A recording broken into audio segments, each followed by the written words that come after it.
சொல்லுங்கள், நாங்கள் நித்திரை பண்ணுகையில் அவனுடைய சீஷர்கள் ராத்திரியிலே வந்து அவனை களவாய் கொண்டு போய் விட்டார்கள் என்று சொல்லுங்கள். பிரதான ஆசாரியரும் மூப்பரும் காவல் சேவகரை பொய் சொல்லச் சொல்லுகிறார்கள். அவர்கள் நித்திரை பண்ணுகையில் இயேசுவின் சீஷர்கள் ராத்திரியிலே வந்து இயேசுவின் சரீரத்தை களவாய் கொண்டு போய் விட்டார்கள் என்று பொய் சொல்லச் சொல்லுகிறார்கள். இந்த குற்றச்சாட்டு மிகவும் வினோதமாக இருக்கிறது.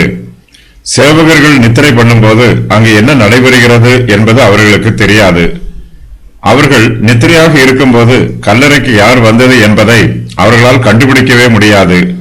உண்மையை மறைத்து உண்மைக்கு புறம்பாக பொய்யை பேசுவதற்கு காவல் சேவகர்கள் ஆயத்தமாக இருக்கிறார்கள்.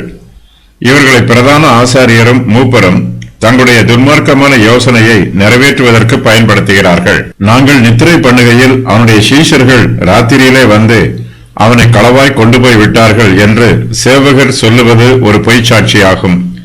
இதற்கான காரணங்கள்: 4 சேவகர்களும் ஒரே வேளையில் தூங்கியிருப்பார்களா? கல் புரட்டப்படும் சத்தத்தில் எழுந்திருக்க மாட்டார்களா? கல்லை புரட்டி தள்ளுவது மிகவும் கடினமானது. அந்த சத்தத்தில் ஒரு சேவகர் கூட எழுந்திருக்க மாட்டானா? சேவகர்கள் கல்லறையின் வாசலில் இருக்கிறார்கள். அவர்களை தாண்டி சீஷர்களால் எப்படி இயேசுவை களவாய் கொண்டு போக முடியும்? தூங்கும் சேவகர்களுக்கு சீஷர்கள் தான் இயேசுவை களவாய் கொண்டு போய் விட்டார்கள் என்று எப்படி தெரியும்?